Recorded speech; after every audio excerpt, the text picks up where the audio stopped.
Selamat malam, berjumpa kembali bersama saya Wong Ganteng Sak Donya. Mohon untuk tidak menyebutkan nama dan identitas dalam percakapan ini karena percakapan ini saya naikkan dalam konten YouTube. Piye Mbak aku kudu piye iki? Ya. Niku kula sing winginane panglet data niku lho Mas. Bahasa Indonesia aja Mbak, karena subscriberku dari Amerika nanti bingung. Gak ngerti bahasa Jawa. Ya. Yang kemarin tanya dokumen itu loh Mas, kan masih kurang yang mengganti tahun pada akte cerai kan kemarin WA Mbak Yuli bisa ketemu tanggal 26 gitu. Ya sudah. Tanggal 26 kita omongin. Nggih, nanti tanggal 26 ketemu sama Mbak Yuli sama jenengan lah. Ya di rumah saya kan ya ada saya. Kecuali saya keluar. Nggih, soalnya Mbak Yuli mintanya kemarin itu di Starbucks gitu. Saya minta alamat, Mbak Yuli mintanya di Starbucks exit A gitu. Oh ya sudah, nggak apa-apa, nanti ketemu di mana aja pokoknya boleh. Kalau di rumah mumet. Karena di rumah sempit, tahu sendiri Hongkong rumahnya sempit. Oke, siap.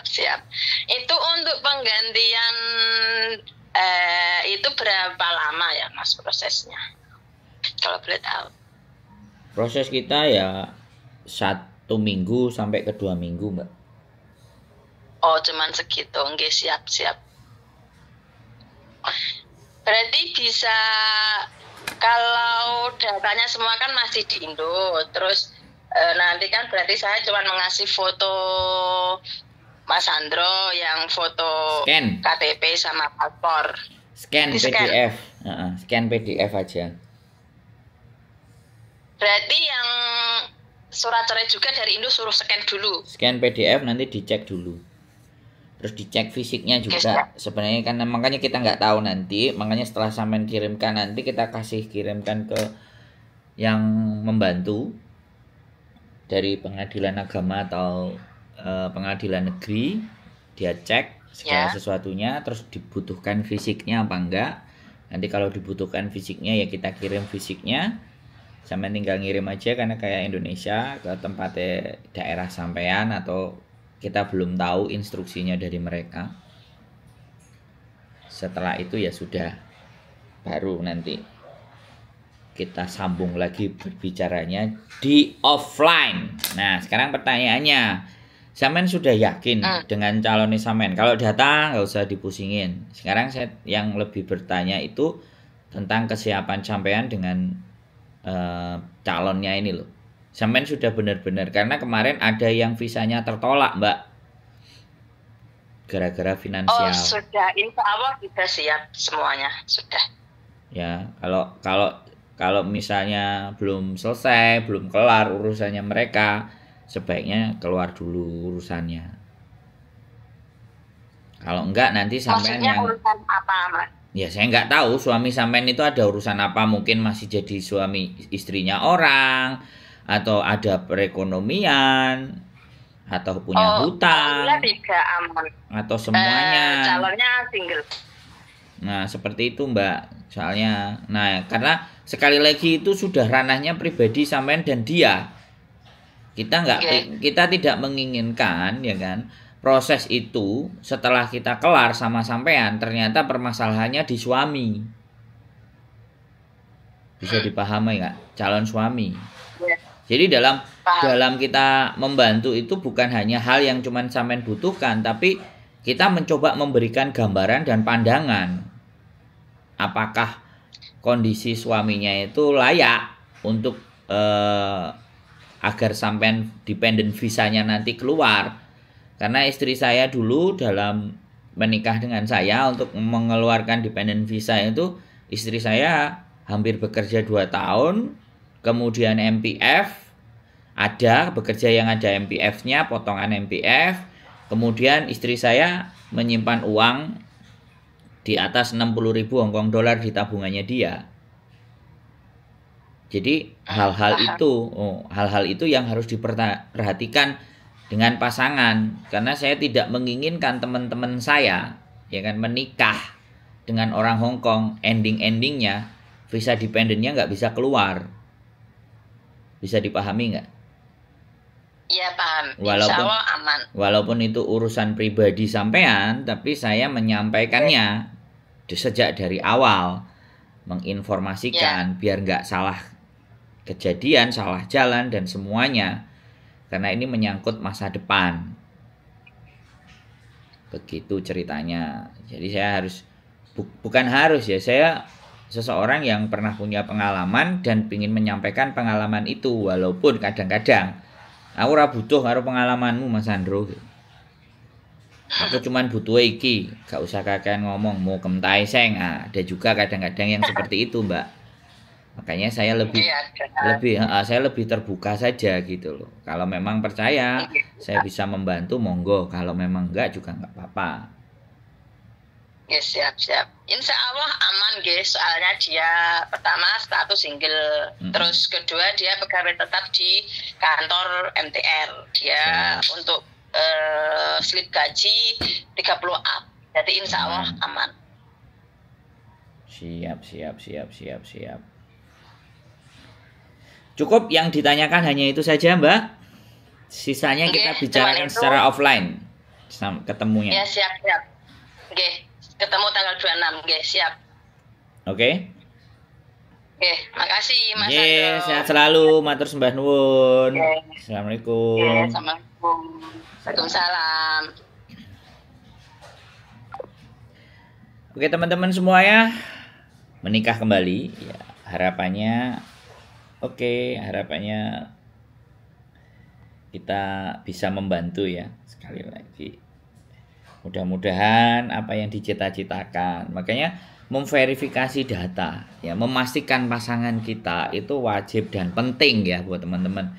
Walaupun sebenarnya cinta, kalau sudah namanya cinta, tai kucing rasa coklat. Tapi ini Hongkong. Kita harus berlogika, kita harus menggunakan nalar, kita harus ikut berpikir. Kita harus apakah yakin pasangan kita. Jangan cuman dilihatnya dia orang Hongkong dan dia mau dengan kita, tapi backgroundnya, latar belakangnya. Jadi kalau toh pun ada yang mungkin melakukan kejahatan ataupun apapun, ya ambil direkod ya, keinginan dia untuk berjuang lagi bagaimana.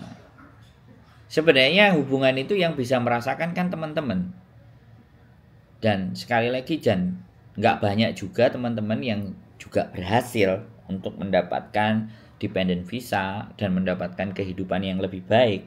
Tapi banyak juga cerita yang memang menikah dia tersiksa batinnya, tersiksa hatinya, tersiksa segalanya. Itu semuanya sangat mungkin terjadi bagi kita semuanya. Maka dari situlah saya memang tidak bertanggung jawab atas kehidupannya. Saya juga tidak ada hak untuk mencampuri urusan pribadinya. Tapi sekarang ranahnya adalah di konten sosial media. Saya juga ingin memberikan yang terbaik atas cara berpikir saya kepada teman-teman semuanya. Terlepas nanti mau menanggapinya secara negatif, menanggapinya secara positif, menanggapinya acuh tak acuh, itu tidak saya pikirkan. Karena sekali lagi ketika sudah naik ke dalam konten, maka semua orang itu berhak berkomentar. Dan komentar itu tergantung jalan dan cara berpikir mereka masing-masing. Tapi saya selalu yakin siapa yang nonton di konten saya itu orang-orang yang mau berpikir, orang-orang yang mau berjuang, orang-orang yang ingin mendapatkan nilai dan hasil yang baik. Saya yakin dan percaya itu. Dan saya harap saya akan terus bisa mempertahankan atas apa yang ingin saya sampaikan itu bisa dipertanggungjawabkan. Jadi seperti itu ya. Dan istilahnya saya ini ibaratnya ya pembantu yang hanya kita berdiskusi tentang persoalan dan masalah. Dan hari-hari terakhir ini, hari-hari 1 bulan sampai 6-7 bulan itu saya senang karena yang telepon itu belum terkena masalah, belum terkena persoalan. Lebih banyak kepada orang-orang yang ingin menyiapkan strategi gitu. Nah ini yang saya senang. Karena kalau kalian sudah kena masalah ketika berbicara dengan saya, maka pilihannya itu lebih sedikit. Solusinya itu lebih milihnya, ibaratnya kalau kita belum menghadapi persoalan itu, solusi jalannya itu misalnya 5 atau 6. Tapi ketika kita kena masalah, solusinya cuma satu atau dua. Mau nggak mau, kita harus memilih pilihan yang berat. Tapi kalau belum terkena masalah, kita diskusi dulu, maka pilihan-pilihan itu akan bisa lebih enak, lebih memudahkan teman-teman. Jadi seperti itu ya buat teman-teman semuanya. Jadi saya sangat berterima kasih kepada siapapun yang sudah nelpon saya, dan saya berterima kasih kepada siapapun yang nonton konten saya, dan saya terima kasih kepada siapapun yang sudah bersudi kiranya untuk berkomentar. Sekali lagi saya tidak ingin mempromosikan silahkan tonton, enggak, dan silahkan subscribe itu bukan saya. Tapi kalau saya menyajikan sajian yang enak dikonsumsi, enak didengarkan, enak untuk bisa kita pahami, ya alhamdulillah. Saya tetap mohon bantuan doa buat teman-teman semuanya untuk terus berkonten, memberikan dan berkontribusi kepada persoalan-persoalan dan masalah-masalah teman-teman. Jadi mungkin itu saja, tidak ada gading yang tak patah, tidak, kesempurnaan bukan milik saya, masih banyak kekurangan, kadang emosi, kadang marah, kadang suara keras, yang menganggap sebagian orang saya ngomongnya kasar, yang keras, yang nggak lembut, yang nggak sabar, tapi that is my style. Itu adalah gaya cara berbicara saya. Tapi kalau kalian memahami isi dan apa yang saya sampaikan, insya Allah kalian akan bisa mengerti dan kalian bisa mengambil sebuah nilai. Itu saja dari saya. Keep stay tune my YouTube channel and see you next video. Bye bye.